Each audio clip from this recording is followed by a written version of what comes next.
الحمد لله وحده والصلاة والسلام على من لا نبي بعده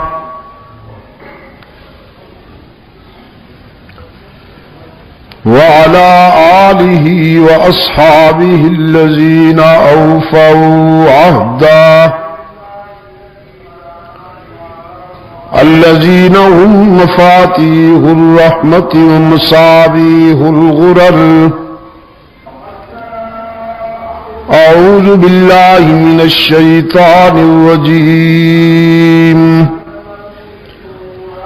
بسم الله الرحمن الرحيم. ما آتاكم الرسول فخذوه وما نهاكم عنه فانتهوا واتقوا الله. صدق الله مولانا العظيم. وقال النبي صلى الله عليه وسلم: لا يؤمن أحدكم حتى يكون هواه تبعا لما جئت به. وصدق رسوله النبي الأمي الكريم. ونحن على ذلك من الشاهدين والشاكرين والحمد لله رب العالمين.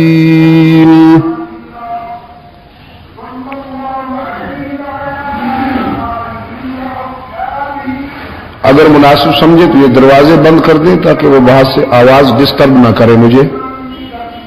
باہر والے دوستوں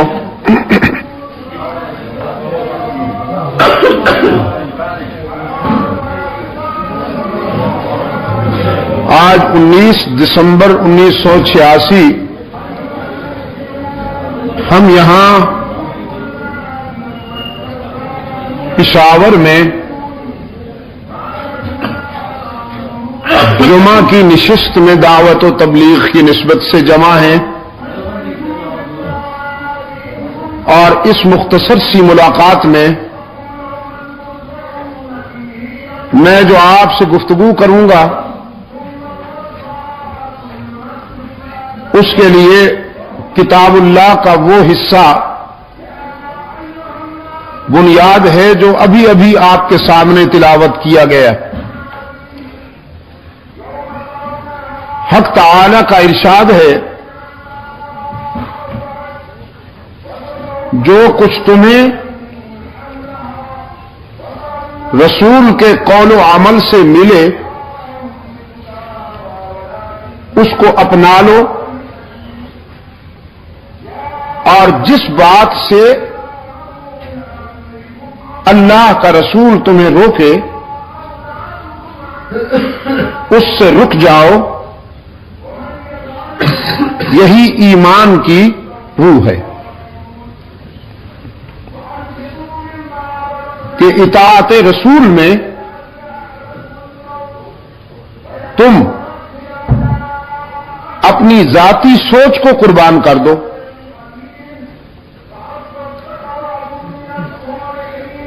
اللہ کے رسول صلی اللہ علیہ وسلم نے جو تمہارے لیے راستہ پسند کیا ہے وہی تمہارے لیے خیر کا راستہ ہے. جو تم سمجھتے ہو وہ اتنی خیر کا راستہ نہیں ہو سکتا جتنا کہ وہ راستہ خیر کا راستہ ہے جو تمہارے لیے اللہ کے رسول نے پسند فرمایا. جس بات کو تم نے اپنے لیے نقصان دہ سمجھا وہ بات تمہارے لیے اتنی نقصان دہ نہیں ہے جتنی تم سمجھتے ہو، بلکہ اصل میں نقصان دہ وہ بات ہے جو اللہ کے رسول نے تمہارے لیے نقصان دہ سمجھی. وہ ایک معیار قائم کر دیا قرآن کریم نے فرزندان اسلام کے لیے کہ اطاعت رسول میں صلی اللہ علیہ وسلم تمہیں اپنے جذبات اور احساسات کی قربانی دینی ہوگی. اور جب تک تم اپنے جذبات کی قربانی نہیں دو گے اس وقت تک اللہ کے رسول صلی اللہ علیہ وسلم کی اطاعت کا حق ادا نہیں ہو سکتا.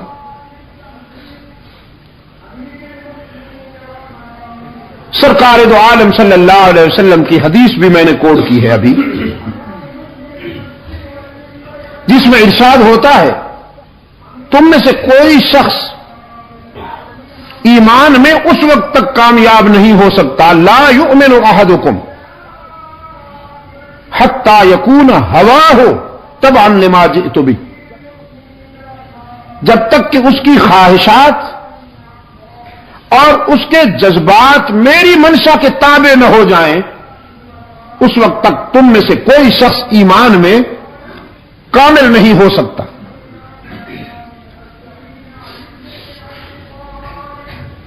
گویا مسلمان اللہ اور اس کے رسول کی اطاعت میں اپنے آپ کو اس حد تک پابند بنا لیتا ہے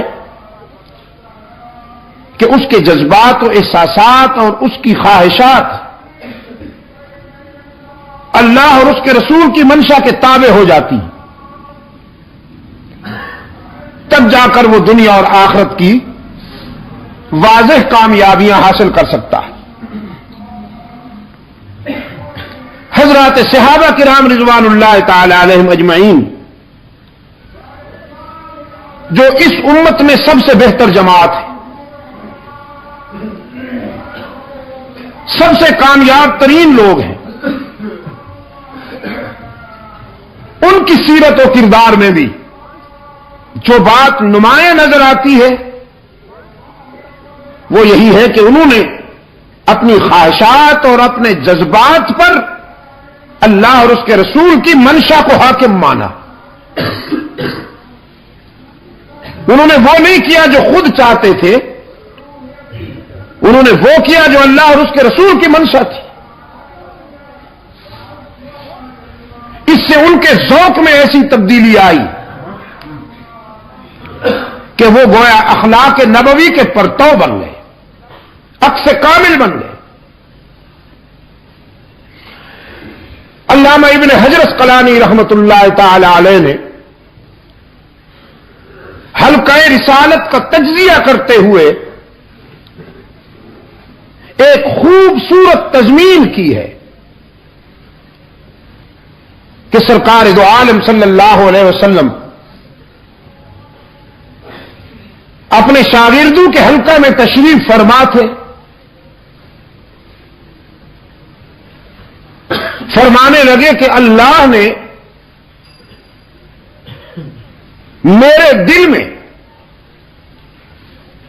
اس دنیا کی 3 چیزوں کی محبت ڈال دی ہے.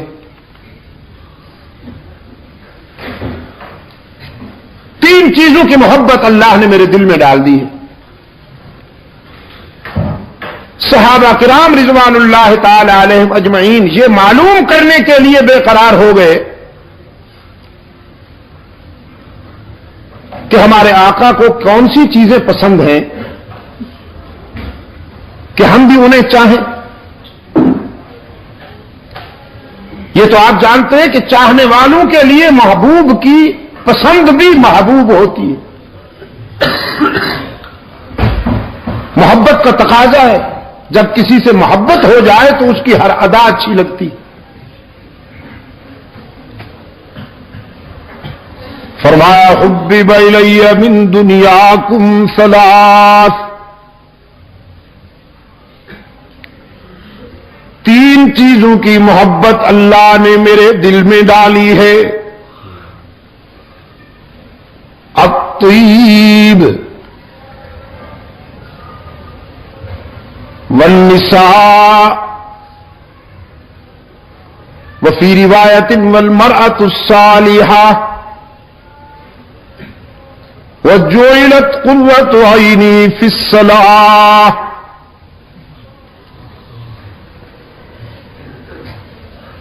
اللہ نے خوشبو کو بھی میرے دل میں محبوب بنا دیا ہے، خوشبو بھی بہت پسند ہے،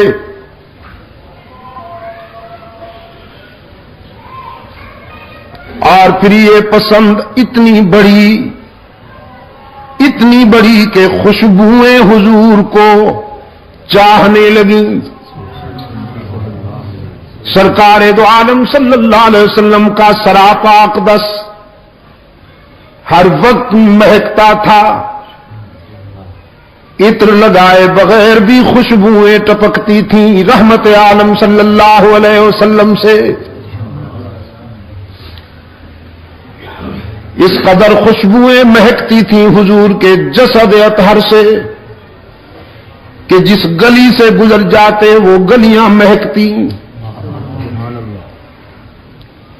ڈھونڈنے والے راستوں کی مہک سے اندازہ کر لیا کرتے تھے کہ ابھی اللہ کا محبوب یہاں سے گزرا ہے۔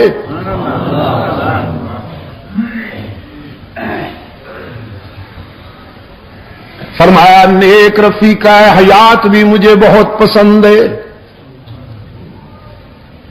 وہ بیوی جو اللہ کے حق بھی ادا کرے اور خامند سے بھی وفا کا ذوق رکھنے والی ہو، جس کی جبین میں اللہ کے سجدے تڑپتے ہوں اور جس کے جذبات میں خامند سے وفا کے حرارے ہوں،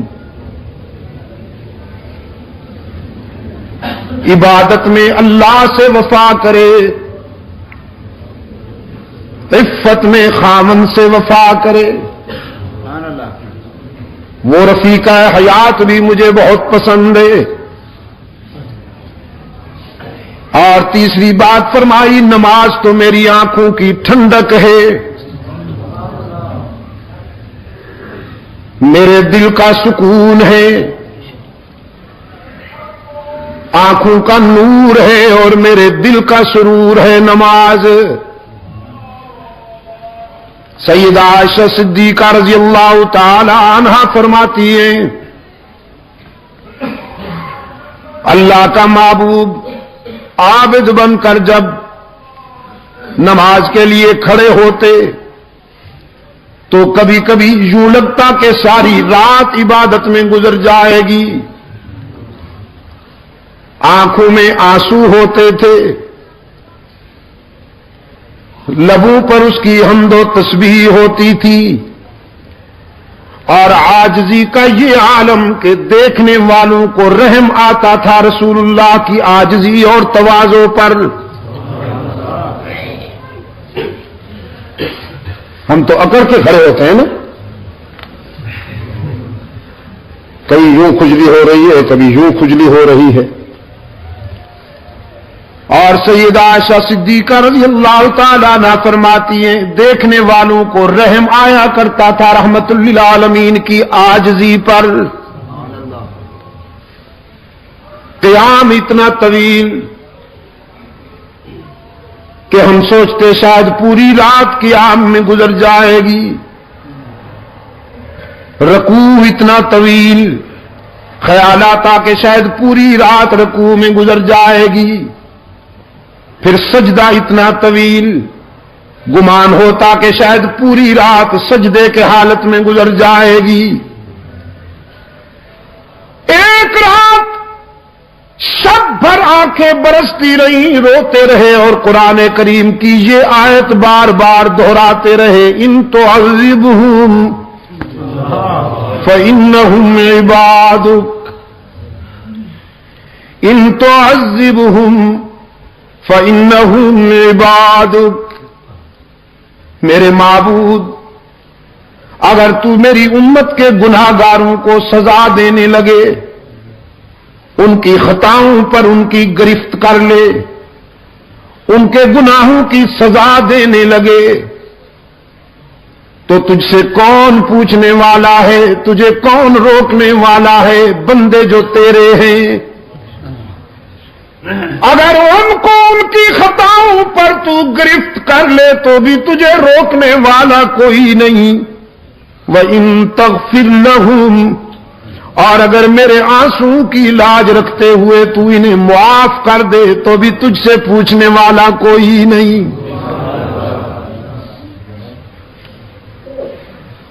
سیدہ عائشہ صدیقہ رضی اللہ تعالی عنہا فرماتی ہیں رحمت عالم صلی اللہ علیہ وسلم کے پائے اقدس سوج جاتے تھے، رو رو کر آنکھوں پہ ورم آ جایا کرتا تھا۔ ایک صبح رقت کے ساتھ سیدہ فرماتی ہیں اللہ کے محبوب آپ تو معصوم ہیں، آپ کی ذات سے خطا و سہو کا کوئی تصور بھی نہیں، پھر اس قدر عاجزی کیوں کرتے ہیں، اس قدر تواضع کیوں کرتے ہیں، ساری رات روتے رہتے ہیں۔ رحمت عالم صلی اللہ علیہ وسلم نے فرمایا افلا اکون عبدا شکورا،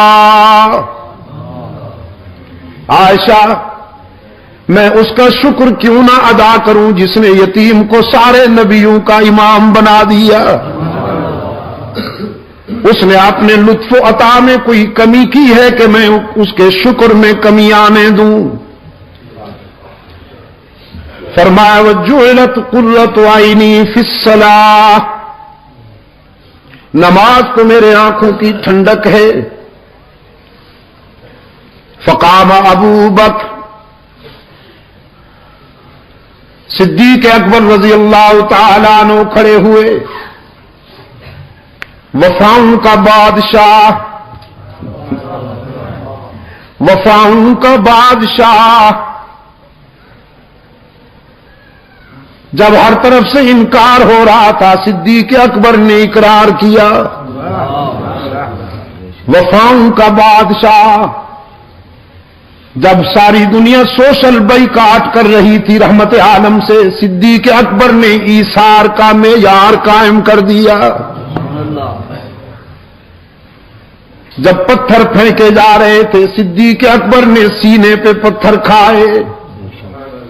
رحمت عالم صلی اللہ علیہ وسلم اس لیے فرمایا کرتے تھے سب کے احسانات کا بدلہ چکا دیا ہے، لیکن ابو بکر میرا وہ یار ہے کہ اس کے احسانات کا بدلہ حشر میں اللہ ادا کرے گا۔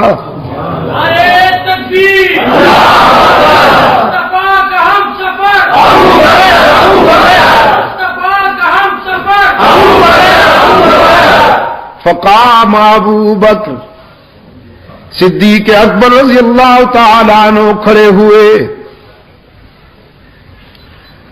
عرض کیا اللہ کے محبوب مجھے بھی تین چیزیں بہت پسند ہیں، مجھے بھی تین چیزیں بہت پیاری لگتی ہیں۔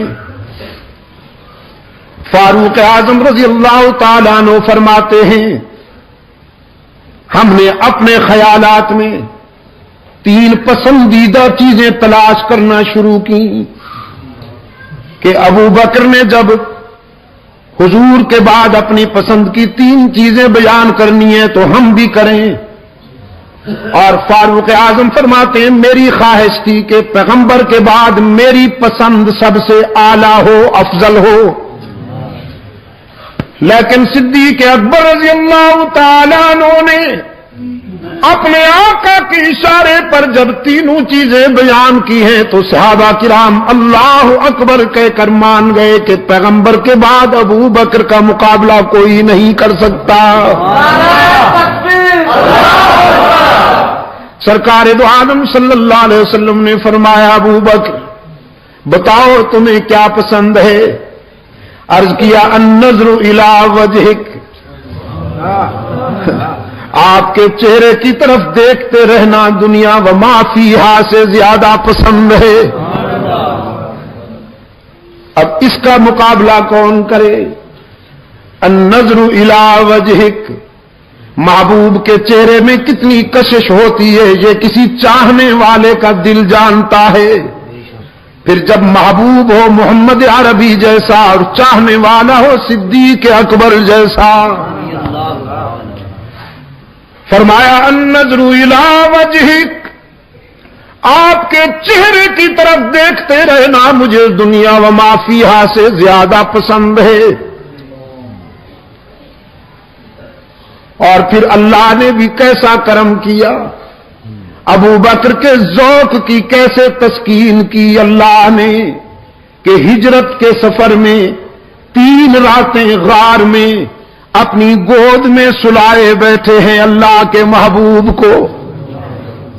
ابن حجر اسقلانی لکھتے ہیں ابو بکر کی گود میں رحمت للعالمین کا چہرہ انور ایسے لگتا تھا کہ ان القرآن یفتح فی الرحل، جیسے رحل میں قرآن کا نسخہ کھلا ہوا ہو.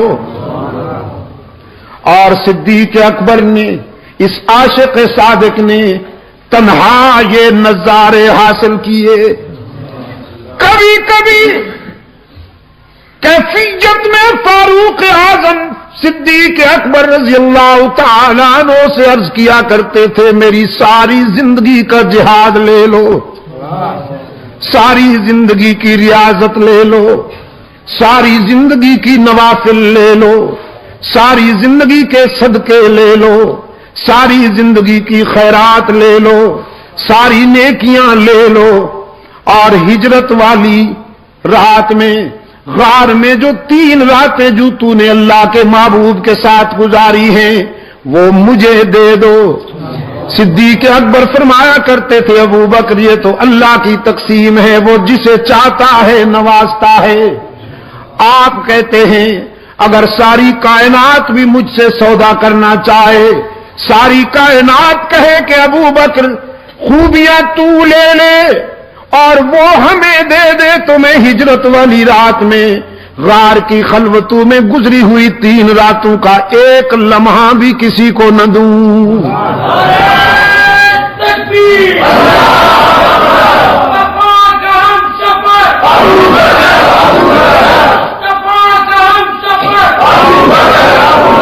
النظر الی وجہک، آپ کے چہرے کی طرف دیکھتے رہنا دنیا و ما فیہا سے زیادہ پسند ہے. وَإِنفَاقُ مَالِي عَلَىٰ أَمْرِكَ، آپ کی منشا پر اپنا سب کچھ قربان کر دینا بھی بہت پسند ہے. میرے آقا جب آپ چاہیں تو گھر میں سوئی بھی نہ رہنے دوں، جب آپ کے دین کو ضرورت پڑے تو اپنے گھر کے برتن بھی لٹا دوں، اپنا لباس بھی حاضر کر دوں. وَإِنفَاقُ مَالِي عَلَىٰ أَمْرِكَ، آپ کے حکم پر، آپ کی منشا پر اپنا سب کچھ لٹا دینا بھی بہت پسند ہے. وَأَن يَكُونَ بِنْتِي فِي بَيْتِكَ، اور میری بیٹی کا آپ کی رفیقہ حیات بن کر رہنا بھی مجھے بہت پسند ہے. مجھے آپ کا سسر کہا جائے، آپ کو میرا داماد کہا جائے، یہ نسبتیں اور قسمتیں بھی بہت پسند ہیں. بازی تو جیت لی، ہاں پہلا نمبر تو لے لیا صدیق اکبر نے. فقام عمر بن الخطاب رضی اللہ تعالی عنہما فقال صدقت یا ابا بکر وحبب الی من الدنیا ثلاث. فاروق اعظم نے کھڑے ہو کے کہا ابو بکر تو نے سچ کہا. پھر اپنے قائد کی طرف دیکھتے ہوئے عرض کیا اللہ کے محبوب 3 چیزیں مجھے بھی بہت پیاری لگتی ہیں.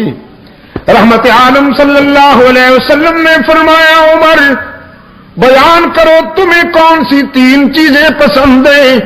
فاروق اعظم نے عرض کیا الامر بالمعروف والنہی عن المنکر والثوب الخلق. یہ آپ کو اولیاء کرام کی نشانیاں بتا رہا ہوں کہ اولیاء کرام کیسے ہوتے ہیں. فاروق اعظم نے عرض کیا اللہ کے محبوب نیکیوں کی اشاعت کرنا بہت پسند ہے، معروفات کی اشاعت کرنا بہت پسند ہے، اور برائیوں کا خاتمہ کرنا مجھے بہت پسند ہے. امر بالمعروف نہی عن المنکر بہت پسند ہے. اور تیسری بات عرض کی پھٹا پرانا لباس پہننا بھی بہت پسند ہے. پشاور کے روشن ضمیروں، رحمت عالم صلی اللہ علیہ وسلم کی تعلیم و تربیت کے نتیجے میں جو انسان تیار ہوئے.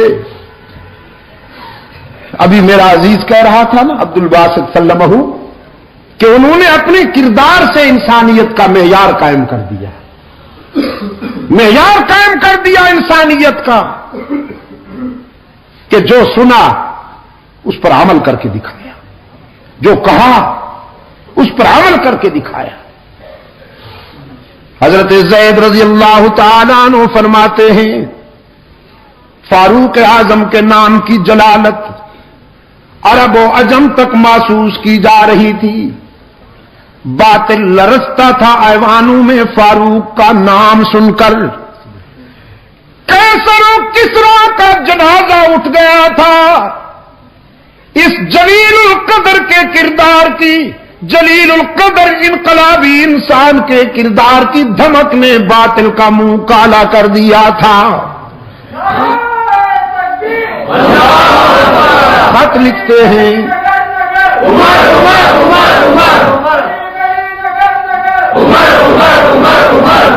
خط لکھتے ہیں تو دریا تعمیل کرتے ہیں، پیغام دیا تو ہواؤں نے تعمیل کی، پانی کا چلو پھینکا تو آگ بجھ گئی، کانپتی ہوئی زمین پر ٹھوکر ماری تو زلزلہ تھم گیا. عظمت کا یہ عالم ہے.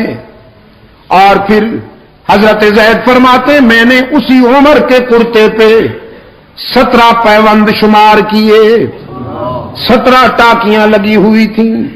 اس کندھے سے اس کندھے تک 4 ٹاکیاں کپڑے پر چمڑے کی لگی ہوئی تھیں. خالی زمین پر سو جاتے تھے، خاک سے پیار کرتے تھے. میں نے رات کہا تھا نا قصہ خانی میں بت شکنی سے پہلے خود شکنی ضروری ہے. بت شکنی سے پہلے خود شکنی ضروری ہے. جب تک آپ اپنی ذات پر فتح حاصل نہیں کریں گے اس وقت تک کائنات کے رموز کو بھی آپ نہیں سمجھ پائیں گے. فقام عثمان بن عفان رضی اللہ تعالی عنہ، حضرت عثمان ابن عفان رضی اللہ تعالیٰ عنہ کھڑے ہوئے. فقال صدقت یا عمر، عرض کیا عمر آپ نے سچ کہا ہے. پھر اپنے قائد کی طرف دیکھتے ہوئے عرض کیا وحبب الی من الدنیا ثلاث، 3 چیزیں مجھے بھی بہت پیاری لگتی ہیں. رحمت عالم صلی اللہ علیہ وسلم نے عثمان کی طرف پیار کی نگاہوں سے دیکھا. دیکھتے بھی بڑے پیار کی نگاہوں سے تھے اپنے عثمان کو.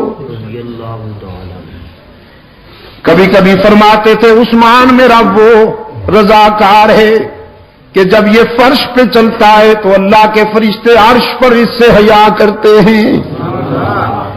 بڑے پیار سے دیکھا عثمان کی طرف. فرمایا تمہیں کیا پسند ہے عثمان؟ عثمان ابن عفان رضی اللہ تعالیٰ عنہ نے فرمایا اللہ کے محبوب اطعام الجیعان وکسوۃ العریان وتلاوۃ القرآن. نعرہ تکبیر، سامع القرآن، سامع القرآن. 3 چیزیں مجھے بھی بہت پسند ہیں. بھوکوں کو کھانا کھلانا پسند ہے،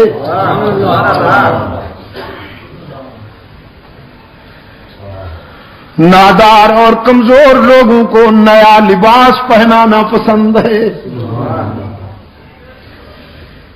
اور یہ وہ خوبیاں ہیں عثمان کی کہ زمانہ اسلام سے پہلے بھی عثمان کے دسترخوان پر بے شمار بھوکے کھانا کھاتے تھے. تلاش کرتے تھے کوئی نادار مل جائے، کوئی غریب الحال مل جائے کہ اس کے آنسو اپنے دامن میں لے لوں اور اپنی خوشیاں اس کے دامن میں ڈال دوں. اس وجہ سے عثمان ابن عفان کی مقبولیت کا یہ عالم تھا. کہ زمانہ اسلام سے پہلے بھی عورتیں جب اپنے بچوں کو سلاتی تھیں، لوریاں دیتی تھیں، تو اپنے بچوں سے کہتی تھی سو جا میرے لال، میں تجھ سے اس طرح پیار کرتی ہوں جیسے قریش عثمان ابن عفان سے پیار کرتے ہیں۔ فرمایا اطعام الجیعان، بھوکوں کو کھانا کھلانا پسند ہے۔ یہ میں آپ کو اس لیے نہیں سنا رہا میرے عزیز دوستوں کہ آپ سنیں اور مزے لے لیں اور بس پھر بھول جائیں، میں اس لیے آپ کے دلوں میں یہ سچائیاں اتار رہا ہوں کہ اللہ آپ میں بھی یہ اخلاقی خوبیاں پیدا کریں۔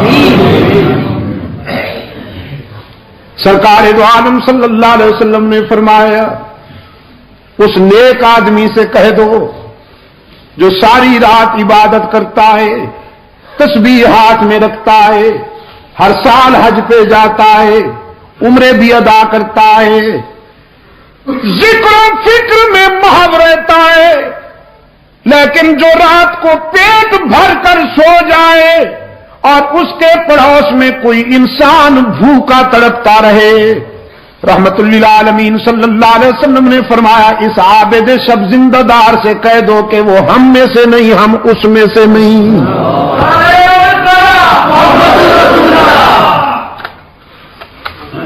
بھوکوں کو کھانا کھلانا پسند ہے، نادار لوگوں کو کپڑے پہنانا پسند ہے، اور ڈوب کر قرآن کی تلاوت کرنا بھی بہت پسند ہے۔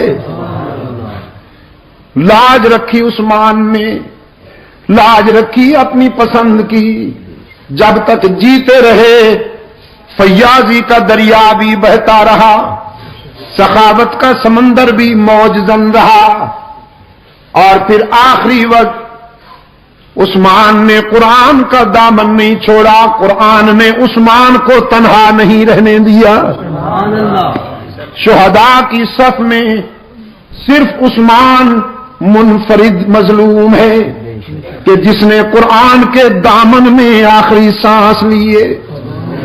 40 دنوں کے محاصرے میں جب سبائی ایجنٹ یہودی گنڈے جو کہلاتے تو اپنے آپ کو اسلامی تھے کہ ہم جماعت اسلامی ہیں،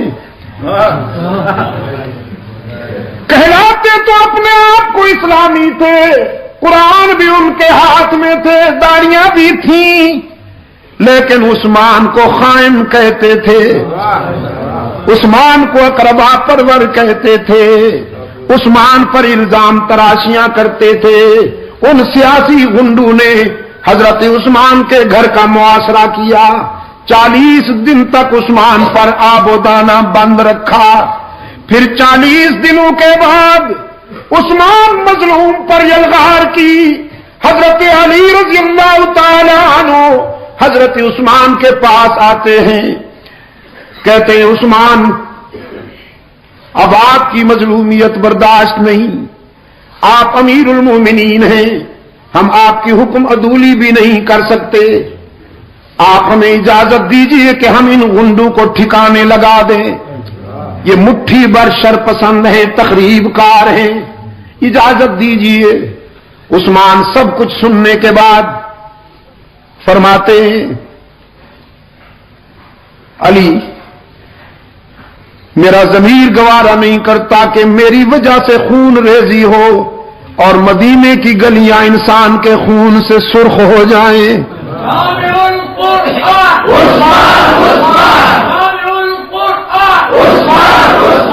حضرت علی فرماتے ہیں امیر المومنین کتنے دنوں سے آپ کو بھوکا رکھا گیا ہے، پیاسا رکھا گیا ہے؟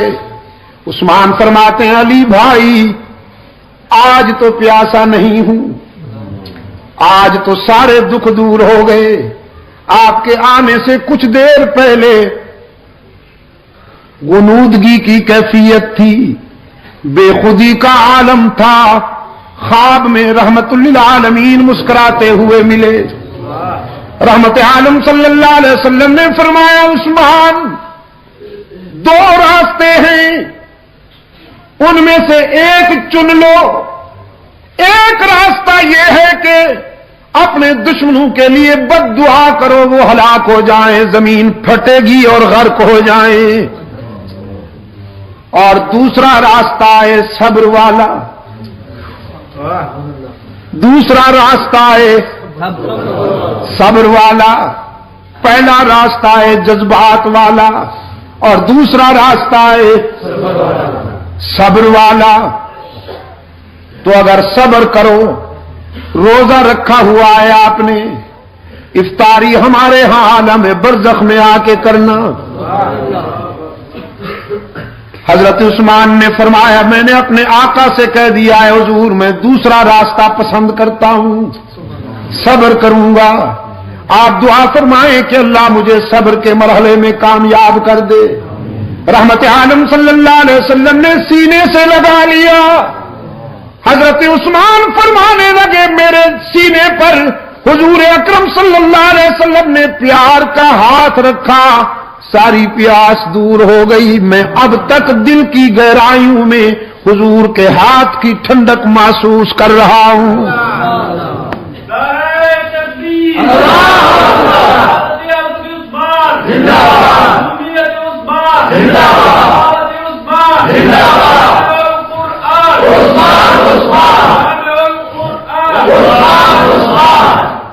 اور فرمانے لگے علی میرے آقا نے فرما دیا ہے کہ آج افطاری حضور کے دسترخوان پہ ہونے والی ہے، نظام کائنات درہم برہم ہو سکتا ہے، میرے آقا کا اشارہ غلط نہیں ہو سکتا۔ صبر کروں گا، آپ بھی صبر کیجئے۔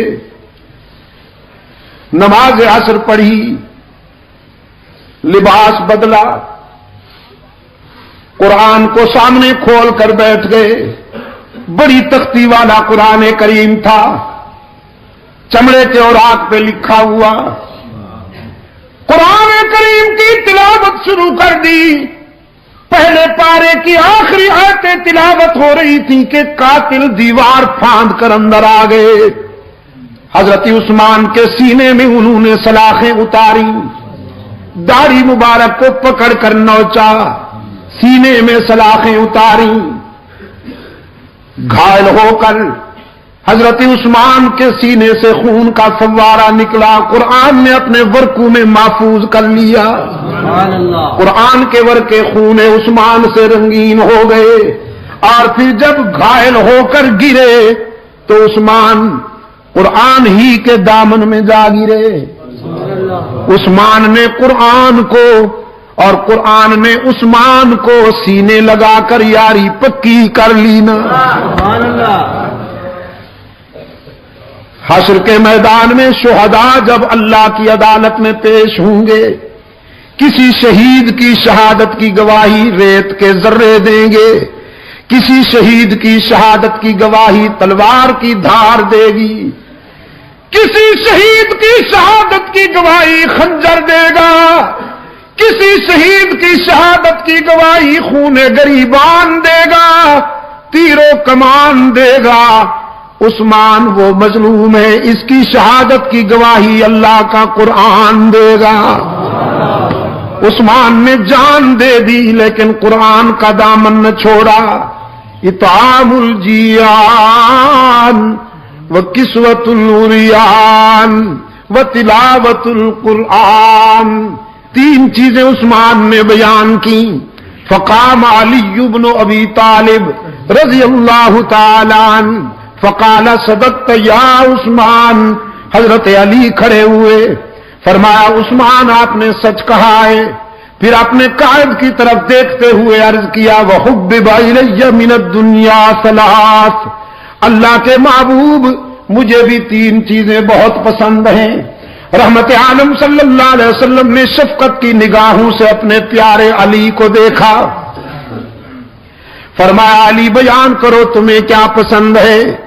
عرض کیا الخدمت للضعیف والضرب بالسیف والصوم فی الصحیف، مہمان کی خدمت کرنا بھی بہت پسند ہے، راہ حق میں تلوار چلانا بھی بہت پسند ہے، اور شدید گرمیوں میں روزے رکھنا بھی بہت پسند ہے۔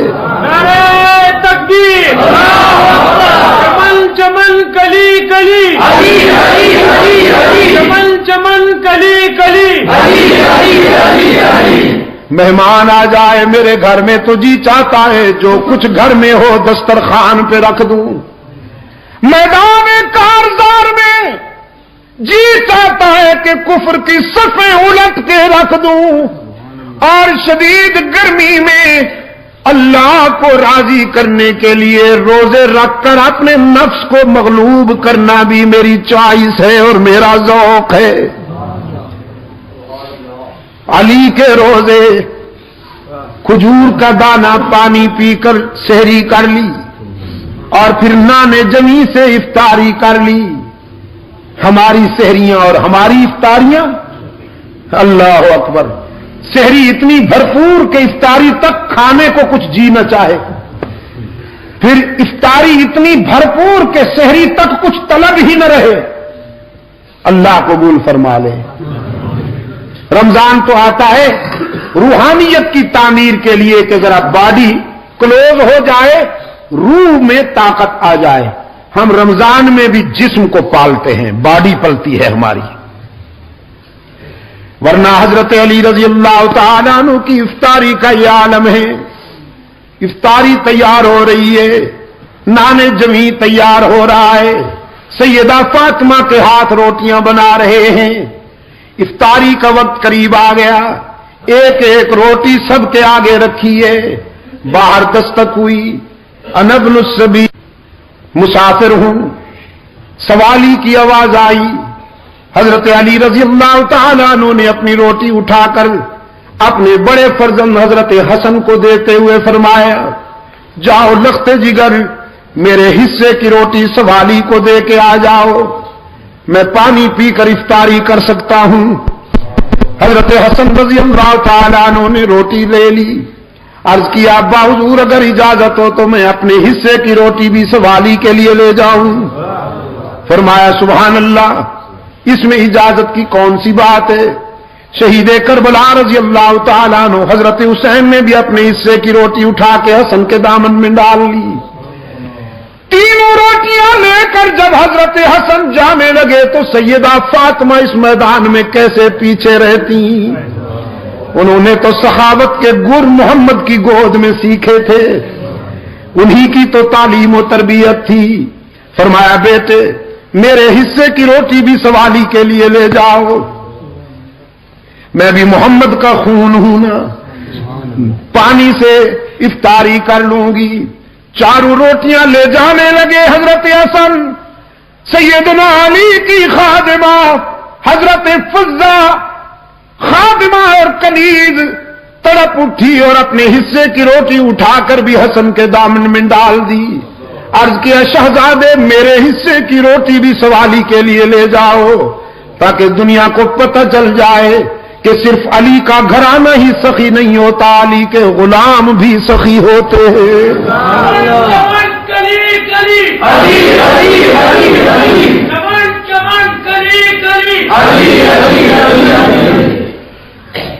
فرمایا تین چیزیں مجھے بھی پسند ہیں، مہمان کی خدمت کرنا بہت پسند ہے، راہ حق میں شمشیر چلانا بھی بہت پسند ہے، اور گرمی میں روزے رکھنا بھی بہت پسند ہے۔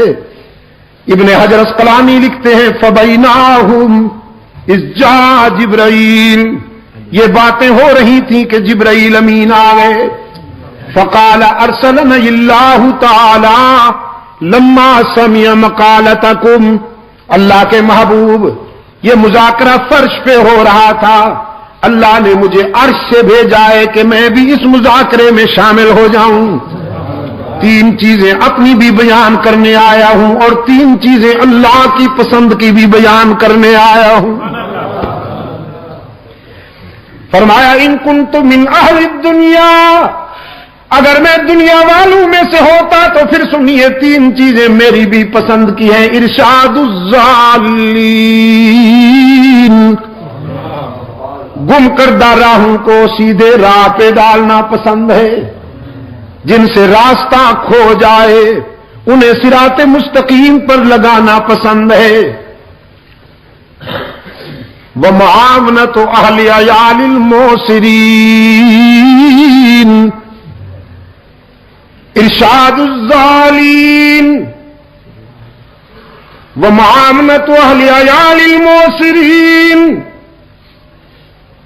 والحب للغرباء القانتين.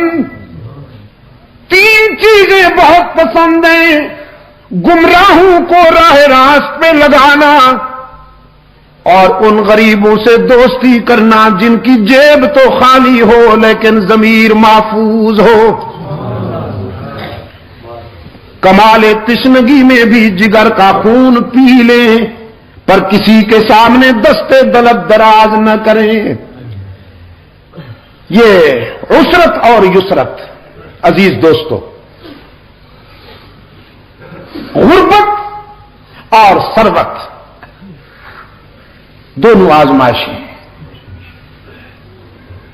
کبھی حق تعالی جیب بھر کے امتحان لیتے ہیں، کبھی خالی کر کے امتحان لیتے ہیں، کبھی سب کچھ دے دیتے ہیں یہ دیکھنے کے لیے کہ یہ اکڑتا ہے، میری دی ہوئی نعمتوں پر شکر کرتا ہے یا اکڑتا ہے. اپنے بندوں کا امتحان لیتے ہیں، جیب بھر دیتے ہیں، اور کبھی جیب خالی کر لیتے ہیں یہ دیکھنے کے لیے کہ مجھ سے مانگتا ہے یا لوگوں کے دروازوں پہ گداگر بن کے جاتا ہے. کامیاب ہونے والے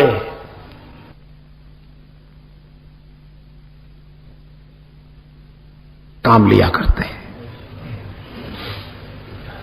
حضرت روح الامین نے انہی کی بات کرتے ہوئے فرمایا: بعض امیر غریبوں سے دوستی کرنا بھی بہت پسند ہے، اور جن کے حجال زیادہ ہوں، بچے زیادہ ہوں اور آمدنی کم ہو، مخفی طریقے سے ان کا تعامل کرنا بھی بہت پسند ہے.